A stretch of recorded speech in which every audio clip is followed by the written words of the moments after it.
Britain में 1780 के दशक और 1850 के दशक के बीच उद्योग और अर्थव्यवस्था का जो रूपांतरण हुआ उसे प्रथम औद्योगिक क्रांति के नाम से जाना जाता है। इस क्रांति के ब्रिटेन में दूरगामी प्रभाव हुए। बाद में यूरोप के अन्य देशों और संयुक्त राज्य अमेरिका में भी ऐसे ही परिवर्तन हुए और इन परिवर्तनों का उन देशों तथा शेष विश्व के समाज और अर्थव्यवस्था पर भी काफी प्रभाव पड़ा। ब्रिटेन में औद्योगिक विकास का यह चरण नई मशीनों और तकनीकियों से गहराई से जुड़ा है। इन मशीनों तथा तकनीकों ने पहले की हस्तशिल्प और हथकरघा उद्योगों की तुलना में भारी पैमाने पर माल के उत्पादन को संभव बनाया। ब्रिटेन के उद्योगों में शक्ति के एक नए स्रोत के रूप में भाप का व्यापक रूप से प्रयोग होने लगा था। इसके प्रयोग से जहाजों और रेलगाड़ियों द्वारा परिवहन की गति और अधिक तेज हो गई। जिन आविष्कारकर्ताओं तथा व्यापारियों ने परिवर्तन लाने में योगदान दिया था, उनमें से बहुत से लोग व्यक्तिगत रूप से ना तो धनवान थे और ना ही वे बुनियादी विज्ञानों जैसे भौतिकी तथा रसायन में शिक्षित थे। आगे चलकर औद्योगिकरण के कारण कुछ लोग तो समृद्ध हो गए, पर इसके प्रारंभिक दौर को लाखों लोगों के काम करने की खराब एवं बदतर रहन सहन की परिस्थितियों से जोड़ा जाता है। इनमें स्त्रियां और बच्चे भी शामिल थे। इससे विरोध भड़क उठा। फलस्वरूप सरकार को कार्य करने की परिस्थितियों के नियंत्रण के लिए कानून बनाने पड़े। औद्योगिक क्रांति शब्द का प्रयोग यूरोपीय विद्वानों जैसे फ्रांस में जॉर्जेस मिशले और जर्मनी में फ्रेडरिक एंजल्स द्वारा किया गया था।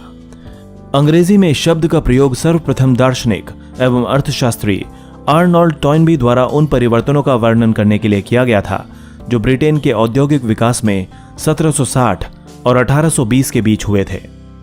इस दौरान ब्रिटेन में जॉर्ज तृतीय का शासन था, जिसके बारे में टॉयनबी ने ऑक्सफोर्ड विश्वविद्यालय में कई व्याख्यान दिए थे। ब्रिटेन में ही क्यों हुई शुरुआत? ब्रिटेन पहला देश था जिसने सर्वप्रथम आधुनिक औद्योगिकरण का अनुभव किया था।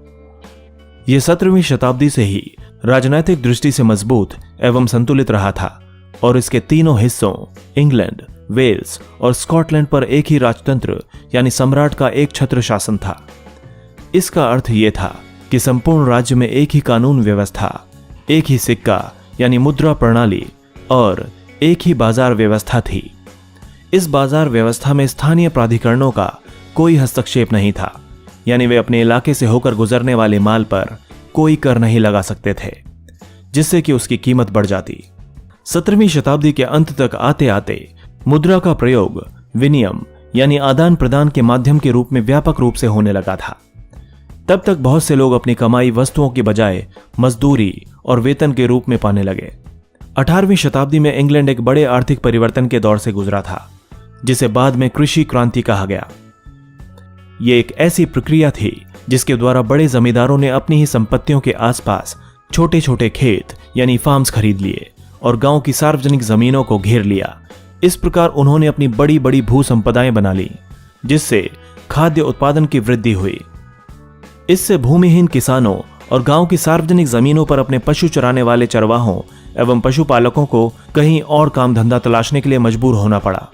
उनमें से अधिकांश लोग आसपास के शहरों में चले गए। 18वीं शताब्दी से यूरोप के बहुत से शहर क्षेत्रफल और आबादी दोनों ही दृष्टियों से बढ़ने लगे। यूरोप के जिन 19 शहरों की आबादी 1750 से 1800 के बीच दोगुनी हो गई थी, उनमें से 11 ब्रिटेन में थे। इन 11 शहरों में लंदन सबसे बड़ा था, जो देश के बाजारों का केंद्र था। बाकी बड़े बड़े शहर भी लंदन के आसपास ही स्थित थे। लंदन ने संपूर्ण विश्व में एक महत्वपूर्ण स्थान प्राप्त कर लिया था। 18वीं शताब्दी तक आते आते भूमंडलीय व्यापार का केंद्र इटली तथा फ्रांस के बंदरगाह से हटकर हॉलैंड और ब्रिटेन के अटलांटिक बंदरगाहों पर आ गया था। लंदन ने संपूर्ण विश्व में भी एक महत्वपूर्ण स्थान प्राप्त कर लिया था। साथ ही लंदन इंग्लैंड, अफ्रीका और वेस्ट इंडीज के बीच स्थापित त्रिकोणीय व्यापार का केंद्र भी बन गया। अमेरिका और एशिया में व्यापार करने वाली कंपनियों के कार्यालय भी लंदन में ही थे। इंग्लैंड में विभिन्न बाजारों के बीच माल की आवाजाही प्रमुख रूप से नदी मार्ग से और समुद्री तट की सुरक्षित खाड़ियों में पानी के जहाजों से होती थी। रेल मार्ग का प्रसार होने तक जल मार्गों का परिवहन स्थल मार्गों की तुलना में सस्ता पड़ता था। 1780 के दशक से 1850 के दशक तक ब्रिटेन में जो औद्योगिकरण हुआ, उसके कुछ कारण हम आपको बता चुके हैं। जैसे गांव से आए अनेक गरीब लोग नगरों में काम करने के लिए उपलब्ध हो गए। बड़े बड़े उद्योग धंधे स्थापित करने के लिए आवश्यक ऋण राशि उपलब्ध कराने के लिए बैंक भी मौजूद थे और परिवहन के लिए एक अच्छी व्यवस्था उपलब्ध थी। 18वीं शताब्दी में कुल मिलाकर जो 26,000 आविष्कार हुए, उनमें से आधे से अधिक आविष्कार 1782 से 1800 तक की अवधि में हुए थे। इन आविष्कारों के कारण अनेक परिवर्तन हुए। कोयला और लोहा। इंग्लैंड इस मामले में सौभाग्यशाली था कि वहां मशीनीकरण में काम आने वाली मुख्य सामग्रियां कोयला और लौह अयस्क बहुतायत में मौजूद थे। इसके अलावा वहां उद्योग में काम आने वाले अन्य खनिज जैसे सीसा, तांबा और टिन भी खूब मिलते थे। लेकिन 18वीं शताब्दी तक वहां इस्तेमाल योग्य लोहे की कमी थी। लोहे को पिघलाने की प्रक्रिया के द्वारा लौह खनिज में से शुद्ध तरल धातु के रूप में निकाला जाता था। सदियों तक इस प्रक्रिया के लिए लकड़ी के कोयले यानी चारकोल का प्रयोग किया जाता था, लेकिन इस कार्य की कई समस्याएं भी थीं। लकड़ी का कोयला लंबी दूरी तक ले जाने के दौरान टूट जाया करता था। इसकी अशुद्धताओं के कारण घटिया किस्म के लोहे का ही उत्पादन होता था।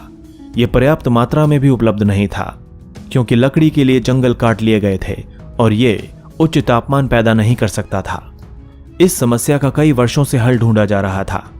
अंततः श्रोपशायर के एक डर्बी परिवार ने, जो लोहे का एक्सपर्ट था, इस समस्या का हल निकाल लिया।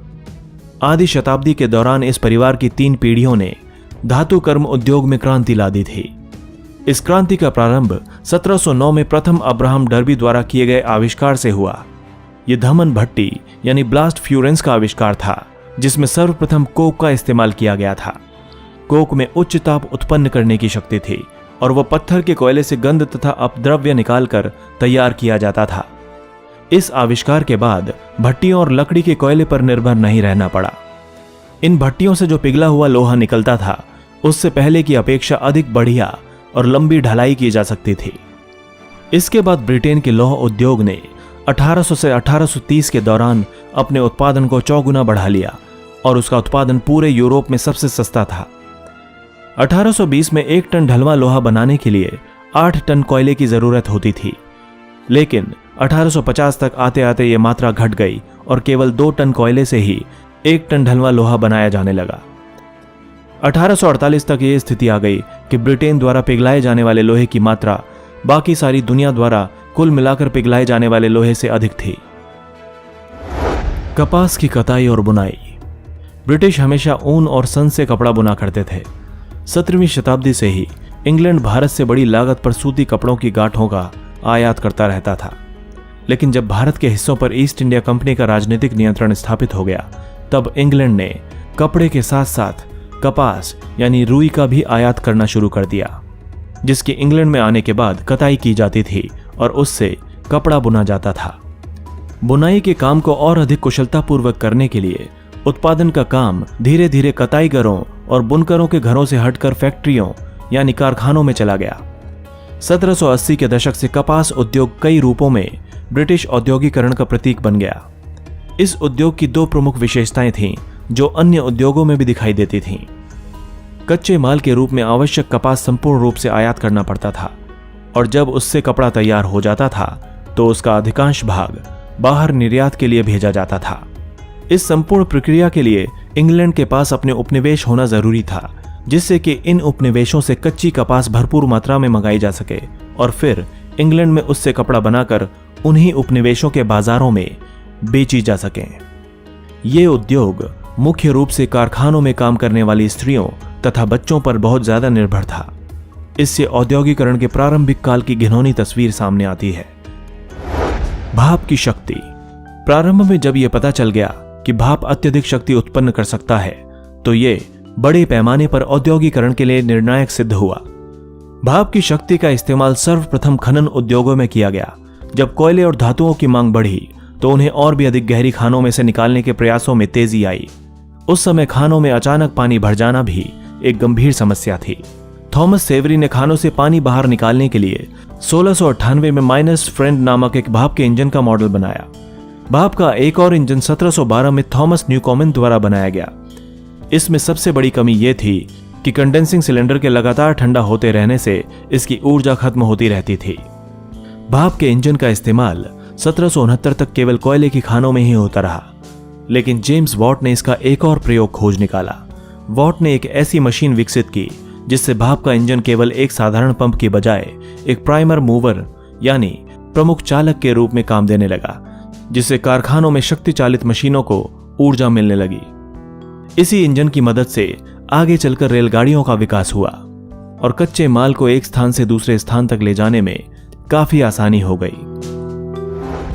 दोस्तों, अगर आपको हमारा वीडियो अच्छा लगा तो प्लीज लाइक करें, शेयर करें और कमेंट करें और हमारे चैनल हिस्टोरिक हिंदी को सब्सक्राइब करना ना भूलें ताकि हमारी हर नई वीडियो की अपडेट आपको मिलती रहे।